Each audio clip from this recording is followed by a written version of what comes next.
channel Pasti Bisa. Kita bahas soal TKA Matematika SMP dari nomor 9 sampai nomor 16. Kita mulai dari nomor 9. Jika M adalah penyelesaian dari min 8 buka kurung M tambah 12 tutup kurung sama dengan 3M dikurang 30, maka nilai M pangkat 3 adalah, cara pertama ini kita cari nilai M terlebih dahulu, yaitu min 8 buka kurung M ditambah 12 tutup kurung sama dengan 3M dikurang 30. Jadi opsinya dari buka kurung sama tutup kurung ini kita keluarin terlebih dahulu, berarti dikali. Berarti dari posisi luarnya ini angkanya min 8 ini dikali sama ke arah depan, yaitu nilai M. Terus yang min 8 ini juga hitung lagi, berarti ke arah belakang plus 12 gitu. Maka akan menjadi min 8 kali M min 8M. Terus minnya dihitung dikalikan plus, jadi min 8 sama 12 jadi 96 sama dengan 3M dikurang 30. Untuk koefisien M sama M pindah luas ke kiri, jadi min 8M berarti luas kanan 3M pindah ke kiri, jadi dari positif menjadi min 3M sama dengan min 30. Terus min 96 berarti di luas kiri bernilai negatif pindah ke luas kanan plus 96. Jadi koefisien M sama M itu sama, bisa dikurang atau ditambah, akan menjadi min 8 dikurangi 3 min 11M sama dengan min 30 ditambah 96 menjadi 66. Jadi M sama dengan, untuk min 11 dengan M digabung seperti ini dikali dari luas kiri pindah ke luas kanan akan menjadi dibagi dari 66 dibagi per min 11 sama dengan min 6. Dan langkah terakhir kita carinya nilai M pangkat 3 sama dengan nilai M yang telah didapat, yaitu min 6. Kalau bilangan negatif dipangkatkan dengan 3 harus memakai dalam kurung. Di dalamnya itu min 6, luarnya pangkat 3 sama dengan, kalau bilangan negatifnya pangkat 3 hasilnya tetap min, karena pangkat 3 itu merupakan pangkat ganjil. Dari bernilai negatif hasilnya negatif.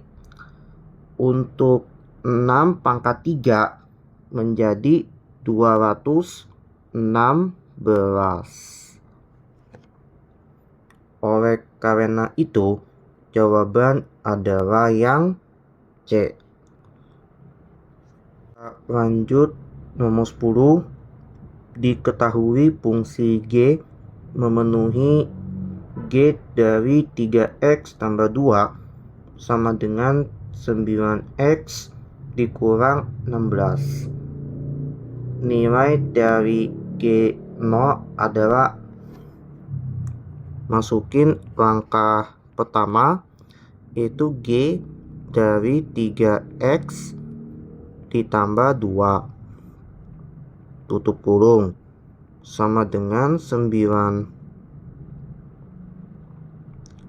dikurang 16. Jadi maka domainnya 3x tambah 2 yang posisinya berada di dalam ini dengan x-nya ini tidak sama ya, karena domainnya dari G ini 3x ditambah 2, terus yang x-nya yang di sini tidak sama ya, berarti pakainya pemisahan. Maka nilai P aja anggap setara dengan 3x ditambah 2. Jadi P 2-nya yang pindah ruas dari positif ke kiri jadi min 2 sama dengan 3x.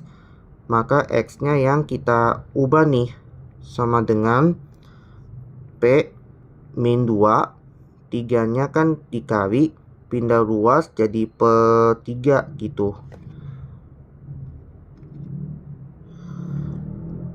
Lalu tinggal kita masukkan di langkah kedua. Jadi G dari fungsi untuk 3x tambah 2 pemisahan jadi P tutup kurung sama dengan 9 untuk nilai x yang di sini digantikan P dikurang 2 dibagi 3. Langsung substitusikan memakai dalam kurung P kurang 2 dibagi 3 dikurangin 16. G dari P sama dengan, untuk angkanya di tengahnya 9, 3-nya kan penyebut, ini bisa dicoret tengah penyebut. Untuk angka 3 ini habis, 9 ini dibagi yang 3-nya, hasilnya 3. Berarti kalikan pelangi 3 dikalikan sama P ini menjadi 3P dikurang di belakang juga kena ya, tujuannya untuk mengeluarkan posisi pelangi dalam kurung.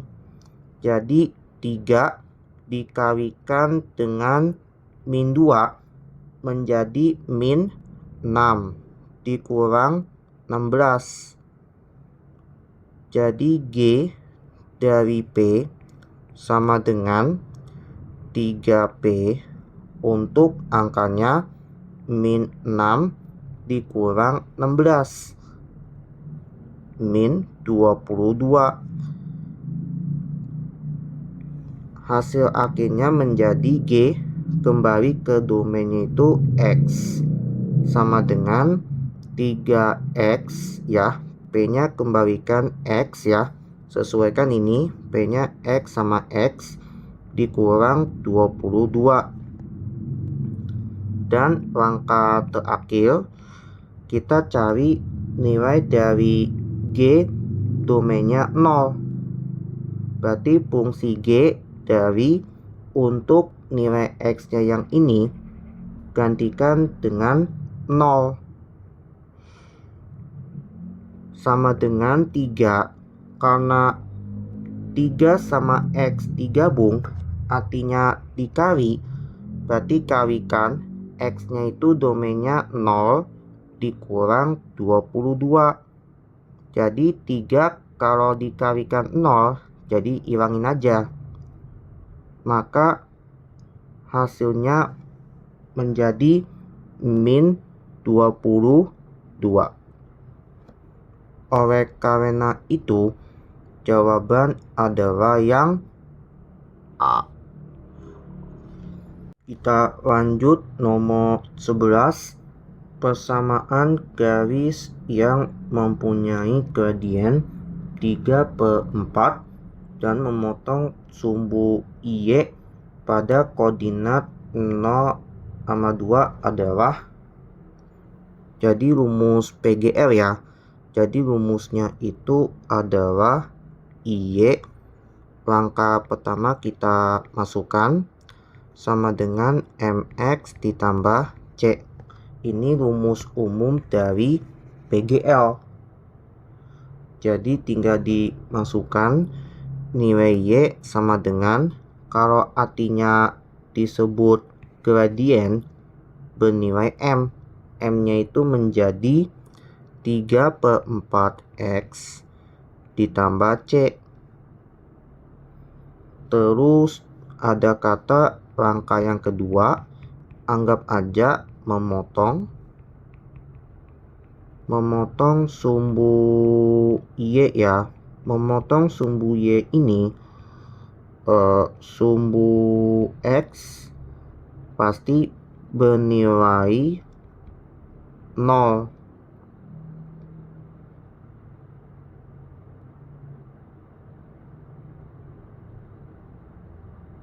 Pertama-tama kita hitung aja. Ini kalikan sama 4 aja ya. Kenapa 4? Karena lihat aja penyebutnya 4. Berarti ini menghilangkan pakai apa? Dikalikan yang 4-nya. Tujuannya untuk menghilangkan posisi bawah, yaitu penyebut. Dikali 4 ini, luas kiri sama luas kanan semuanya kena.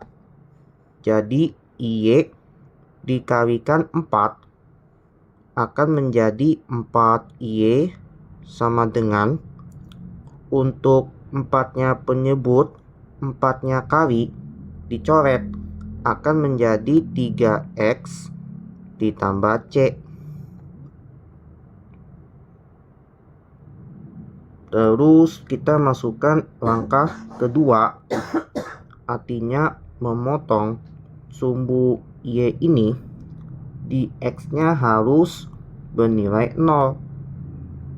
Jadi pakai titiknya melalui 0 sama 2. Jadi 4 kalikan di sumbu X-nya 0, sumbu yang Y-nya 2. Berarti Y-nya ganti 2 sama dengan 3. Berarti X-nya itu 0 ditambahin sama C. Jadi 4 kalikan 2, 8 sama dengan 0 kalikan berapapun, coret aja, langsung nilai C konstantanya ketemu, bernilai 8. Dan langkah terakhir yang kita butuhkan persamaan garis. Yang didapatkan adalah 4Y sama dengan 3X ditambah C-nya 8. Oleh karena itu, jawaban adalah yang D. Lanjut nomor 12. Jumlah umur kakek dan umur nenek 6 tahun yang lalu adalah 128 tahun. Jika selisih umur kakek dan nenek saat ini 4 tahun, maka umur kakek setahun kemudian adalah berapa tahun? Untuk langkah pertama, kita cari jumlahnya umur kakek kan, kalau artinya dengan kata 6 tahun yang lalu, berarti nilainya pasti kurang ya, karena ada kata lalu. Saya simbolkan umur kakek disingkat menjadi K. Umur nenek disingkat jadi N. Maka berarti kakek buka kurung kakek dikurang 6 tutup kurung. Kalau ada kata jumlah ditambah buka kurung nenek N dikurangin 6 sama dengan, pakai dalam kurung ya, sama dengan 128. Jadi K-nya dikeluarin langsung aja, K dikurang 6 ditambah N dikurang 6. Kalau plus dibuka kurung ini, jadi tetap ini karena di tengahnya positif, sama dengan 128. Jadi K ditambah N, angkanya dari min 6 dikurang 6, jadi min 12 sama dengan 128. Jadi K ditambah N sama dengan 128. Di luas kiri min 12 pindah ke luas kanan akan menjadi plus 12. K ditambah N sama dengan 128 ditambah 12 menjadi 140 sebagai persamaan yang pertama. Berikut langkah kedua, diketahui lagi selisih umur kakek dan nenek saat ini sekarang ya 4 tahun menjadi. Jadi umur kakek K dikurang umur nenek setara dengan 4. Ini kalau artinya selisih dikurang gitu. Jadi ini persamaan yang kedua. Berikut langkah ketiga, kita mencari pakai metode eliminasi terlebih dahulu. Jadi K ditambah N sama dengan dari persamaan yang pertama dengan kedua. Yang plus itu 140 ya. Yang kedua yang ini. Jadi K dikurang N sama dengan 4. Jadi langsung aja eliminasinya itu, kalau beda kan tujuannya untuk mencari umur kakek setahun kemudian. Berarti kalau neneknya dieliminasi ketemu plus sama min itu beda, berarti ditambah, jadi sama dengan sejajar ya. 140 sama 4 144. Jadi nilainya K ditambah K, kan gak dituliskan 1, berarti tambah 1 menjadi 2K. Jadi K sama dengan 144, 2-nya pindah karena dikali dibagi 2 dapatnya 72. Dan langkah terakhir yang ditanya umur kakek setahun kemudian. Jadi umur kakek ini kan K, karena ada kata setahun kemudian berarti yang akan datang, berarti tambah 1 sama dengan kakeknya tadi 72 ditambah 1 sama dengan 73 tahun. Oleh karena itu jawaban adalah yang D. Kita lanjut nomor 13. Diketahui persamaan fungsi kuadrat. F dari X sama dengan 5 kurang X kuadrat tambah 3. Pernyataan di bawah ini yang tidak benar. Nah, berarti langkah pertama, masukkan fungsi dari X sama dengan buka kurung 5 kurang X kuadrat tambah 3. Jadi ini untuk 5 kurangin X dikuadratkan perangi ya, yang sama karena kuadrat. Jadi F dari X sama dengan buka kurung 5 kurang X, buka kurung lagi karena kuadrat 5 kurangin X, karena tulisnya 1 kali 2 kali ditambah 3. Jadi F dari X sama dengan ini perangi 5-nya kalikan 5 dulu, karena di tengahnya tutup sama buka, gak ditulis seperti ini, dikali. Jadi hasilnya 25 terus 5 kalikan min X, min ya, jadi min 5X, tengahnya min, terus min X nya yang ini dihitung dikalikan sama 5, berarti min sama gak ditulis jadi min 5X, terus min X ini kalikan ke arah min X, jadi min sama min plus X sama X jadi X kuadrat plus 3. Jadi F dari X sama dengan, untuk nilai X kuadrat yang positif langsung aja pindah ke posisi depan, yaitu X kuadrat. Terus min 5X dikurang 5X, karena koefisiennya sama, akan menjadi min 10X.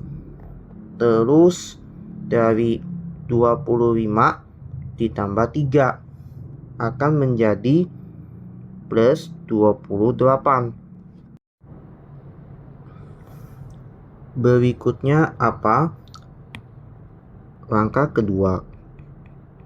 Terus yang kita cari titik puncak. Itu dapat disimbolkan XP dengan YP. Pertama-tama kita cari yang XP, X puncak. Itu rumusnya itu min B dibagi 2A sama dengan, untuk koefisiennya akan berarti saya tulis di sini aja ya. Kan X kuadrat kan nilai A, gak ditulis berarti 1. Terus nilai B-nya kan X di depan X, berarti min 10, yang negatif tetap kena. Dan terakhir nilai C itu plusnya langsung 28. Nah, jadi min B nya itu min 10 dalam kurung ya, dibagi min nya ditulis lagi kan, walaupun di luarnya min. 2 kalikan A nya itu 1 sama dengan min sama min itu plus, jadi 10 bagi 2, X puncaknya 5. Dan kita cari Y puncak. Rumusnya adalah fungsi dari X puncak sama dengan, pakai cara cepat aja, fungsi dari X puncak dapat 5 sama dengan X nya ganti 5 kuadrat dikurang 10. Kalau di sini 10 sama X ini kali, jadi kalikan 5 ditambah 28 sama dengan 5 kuadrat 25 dikurang 50 ditambah 28 sama dengan 25 kurang 50 min 25 ditambah 28. Nilai Y puncak hasilnya jadi 3. Jadi titik puncaknya ini kan yang didapatkan X puncaknya 5 sama 3. Berarti pernyataannya yang A itu sudah benar. Berikut langkah yang ketiga. Kita cari apakah kurva fx itu syarat terbuka ke atas ya. Kalau terbuka ke atas, yang dilihat ini x kuadrat ya. Kalau dia itu kan terbuka ke atas, di depan x kuadrat adalah A. Nilai A itu jika syarat terbuka ke atas, nilai A yang ini harus bernilai positif. Di sini fungsi f dari x yang telah didapatkan yaitu x kuadrat min 10x ditambah 28. Apakah A-nya bernilai positif? Ini sudah benar. Berikut langkah yang keempat, kita cari apakah kurva fx itu tidak menyinggung atau memotong sumbu x. Kita cek dulu.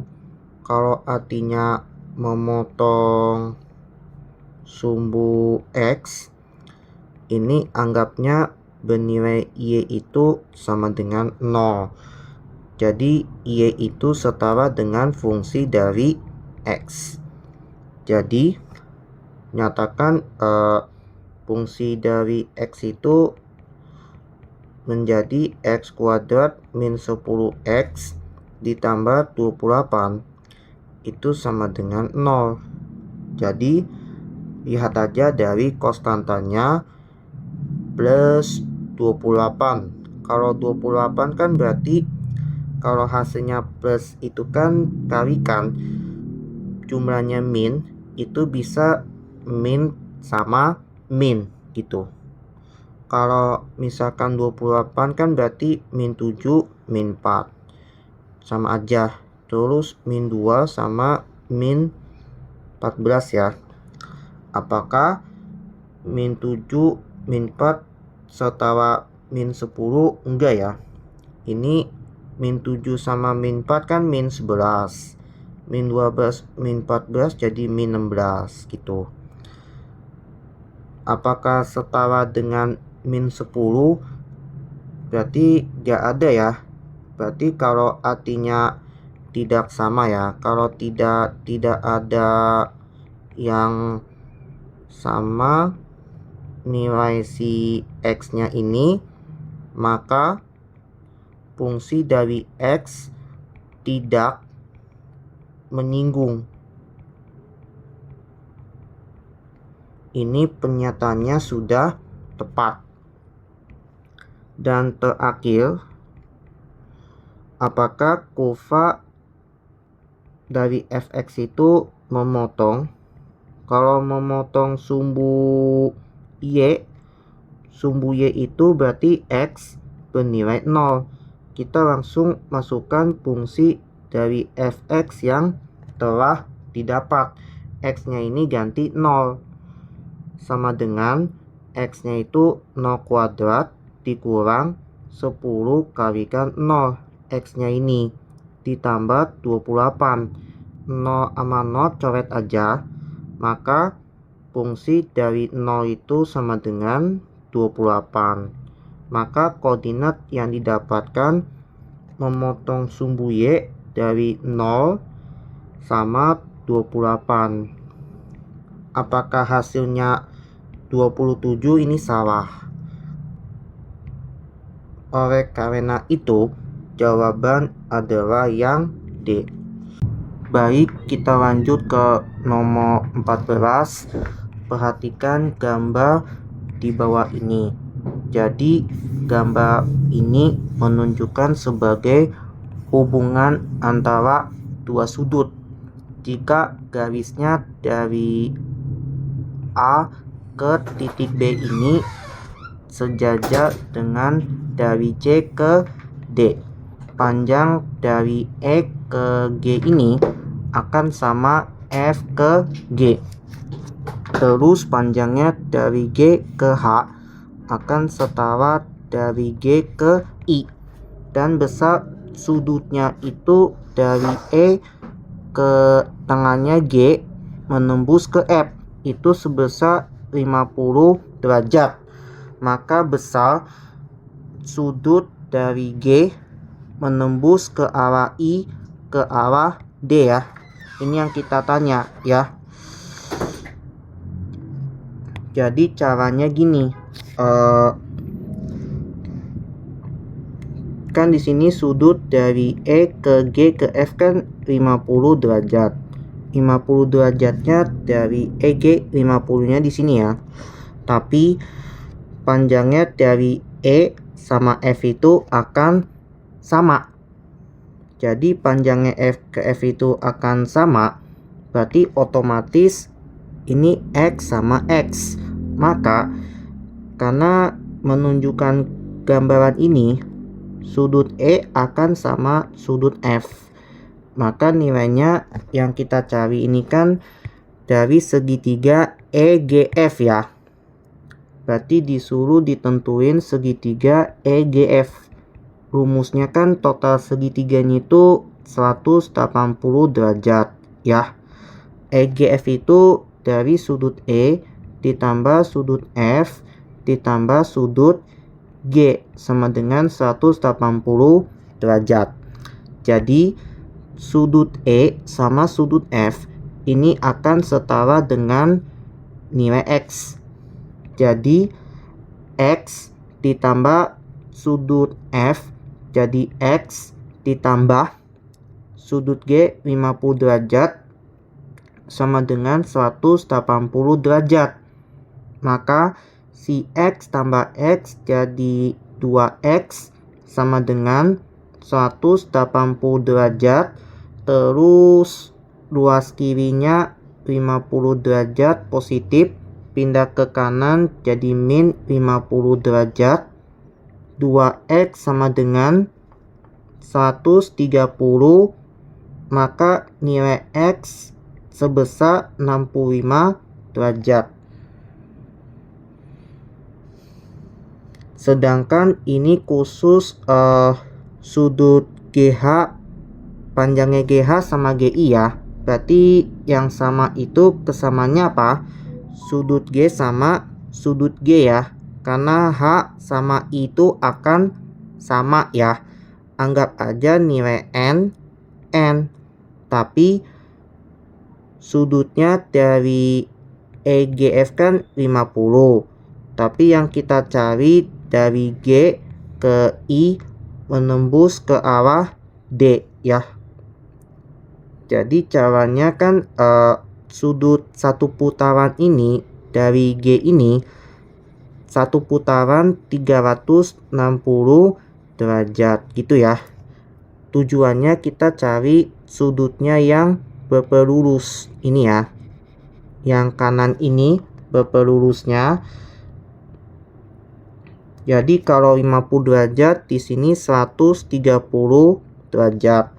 Sedangkan yang di kiri ini kan berpelurus juga. 50 kan berpelurus di sudut di sini akan menghasilkan 130 derajat. Jadi yang kita nentuin kan sudut G. Berarti satu putarannya. Kalau 130 double ini 260. 50 kan 310.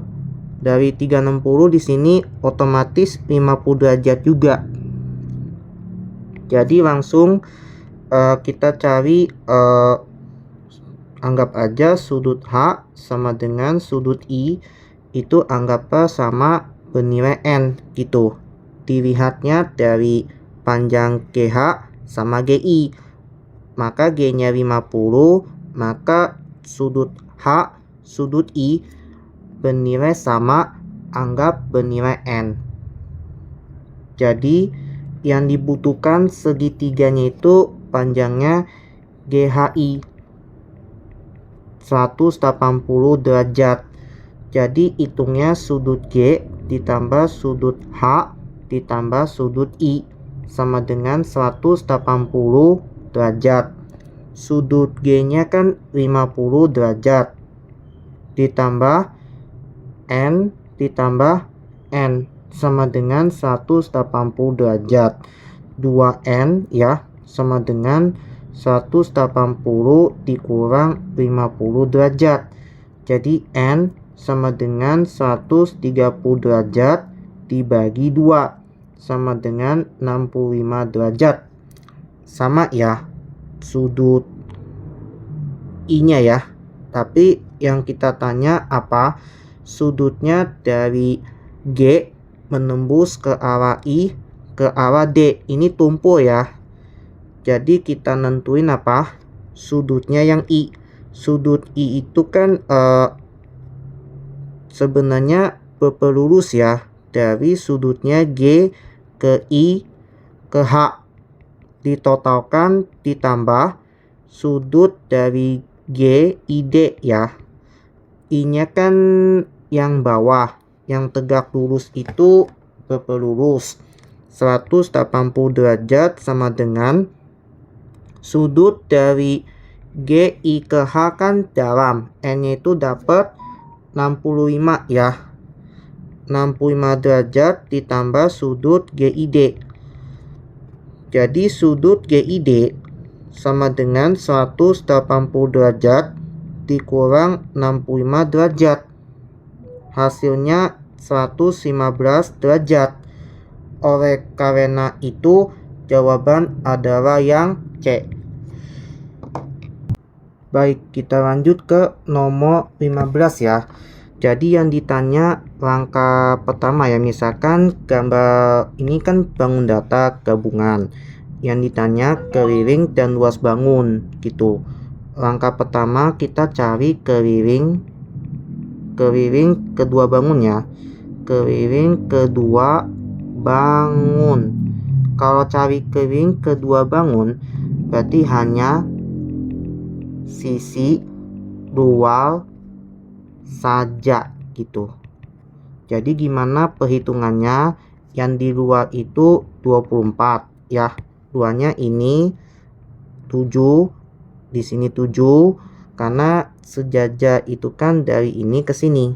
Jadi 7, yang bawahnya kan belum tahu kan. Mending cari Pitagorasnya. Tujuannya cari panjangnya karena sikunya di kanan atas.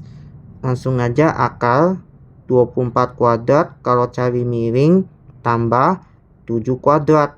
Jadi akal 576 ditambah 49.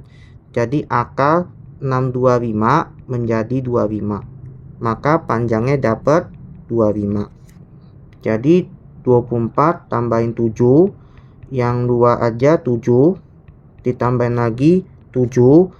Yang bawah luarnya 25. Tambahin aja jadi 70 cm ya. Langkah kedua kita cari namanya luas kedua bangun. Itu menghitung luas kedua bangun segitiga maupun persegi panjang lakukan secara masing-masing. Dibanding dengan keliling itu hanya menghitungnya sisi luar aja ini. Jadi luasnya itu segitiga tambah luas persegi panjang sama dengan luas segitiga itu alas kali tinggi per 2. Tutup kurung ditambah luas persegi panjang P kali L sama dengan alasnya itu 24 yang dekati siku ya. Dikalikan 7 dibagi 2 ditambah P-nya itu 25, L-nya 7, coret-coret 12. Jadi 84 ditambah 175. Luas kedua bangun 259 cm persegi ya. Oleh karena itu jawaban adalah yang A. Baik, kita lanjut ke nomor 16. Yusuf melihat seekor burung sedang bertengger di atas tiang listrik, berada sejauh 15 meter dari tempat ia berdiri. Jika jarak antara kepala Yusuf dengan burung itu 17 meter dan tinggi badan Yusuf 1,5 meter, maka tinggi tiang tersebut adalah berapa ya? Jadi awalnya itu kan berarti kepala Yusuf kan, orangnya Yusuf di sini. Yusuf kan, Yusuf itu ke arah jaraknya dari kepala dengan gambar burung. Burung kan gini ya. Berarti ini panjang itu mencapai 17 meter. Terus tinggi badan Yusuf kan di sini. Tinggi badannya itu hanya 1,5 meter gitu. Jadi burung sedang bertengger di atas tiang listrik kan. Itu di atas tiang listrik kan di sini. Kan berada dari tempat ia berdiri gitu ya. Dari tempat ia berdiri, katakan titiknya di sini. Yang ditanya apa? Tinggi tiang listrik ya. Tiang listrik itu dari bawah kaki ya, yang dihitung, yang di bawah kaki gini ya gambarannya ya, karena sisi horizontal yang ini sama yang ini sama ya, ini sisinya sama. Itu anggapnya apa? Karena di atas tiang listrik kan, atasnya tiang listrik ini ya, karena dari tempat ia berdiri kan, dari tempat di sini ia berdiri kan horizontal, karena Yusuf itu melihat burung di atas tiang listrik ini yang berada dari kiri sampai kanan itu butuhnya sejauhnya 15. Tapi yang ditanya dari atas sampai bawah lengkap, ini mencari tinggi tiang listrik gitu. Langsung saya jawab, cari Pitagoras sisinya dari di sini tengahnya sampai ujung atas. Karena sisinya sama 15, anggap aja dari sini ke sini kita carinya T kecil gitu. Jadi T kecil rumusnya kalau cari vertikal ini ya, dikurang Pitagorasnya. Dari awal itu miring dulu, masukkan 17 kuadrat dikurang 15 kuadrat. T sama dengan akar 289 dikurang 225 akan menjadi akar 64. Itu tingginya 8 meter. Tingginya itu dari atas kepala sejauh di sini sampai burung ini tingginya setengahnya ya. Tapi yang kita tanya apa? Tinggi tiang listrik ya, dari ujung bawah, dari sini sampai di sini dihitung ya. Itu dari tinggi dari sini sampai di sini kan bernilai itu 1,5 kan, sejajar ya. Jadi hitung aja dari 1,5 ditambahin dari tinggi ini sampai ke sini tuh T-nya dapatkan 8 ya kan. Jadi jawabannya 9,5 meter. Oleh karena itu jawaban adalah yang D. Itu saja dari pembahasan soal TKA Matematika SMP dari nomor 9 sampai nomor 16. Kurang lebihnya mohon maaf. Sekian, terima kasih.